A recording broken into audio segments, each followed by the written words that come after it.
Bonjour à tous et bienvenue dans cette vidéo qui va nous montrer comment on fait un test de compression sur un moteur à piston. Aujourd'hui nous sommes sur un Piper Aztec sur le moteur de gauche et pour commencer on doit enlever les bougies.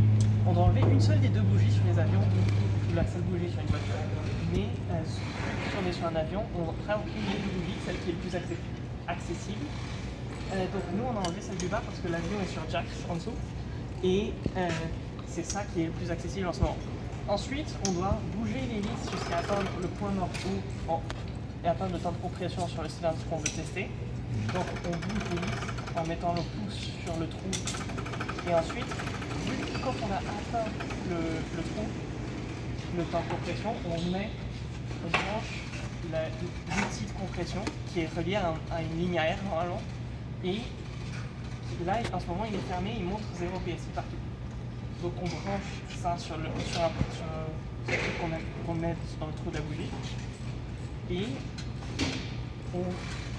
pendant que quelqu'un tient l'hélice avec les deux mains, on augmente la pression jusqu'à ce qu'on atteigne 80 PSI, qui est la pression qu'on utilise pour le test de compression. On veut qu'au moins 60 PSI reste. Et il y a trois types de fuites qui peuvent arriver avec ces moteurs. Les fuites dues aux cylindres, aux règles dues au cercle sur les cylindres, sur les pistons, donc qui s'entendront par au-dessus, par le trou de l'huile. Les trous dus à un mauvais timing ou à un gap au niveau de l'échappement et à un gap au niveau de l'admission. Et les deux s'entendront, l'échappement par le pot d'échappement et l'admission par l'entrée d'air.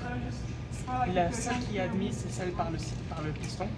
Et donc, on doit vraiment changer le moteur, ou au moins changer le cylindre, si on entend une des deux autres. Donc voilà comment on fait un test en ce moment sur un Piper Aztec.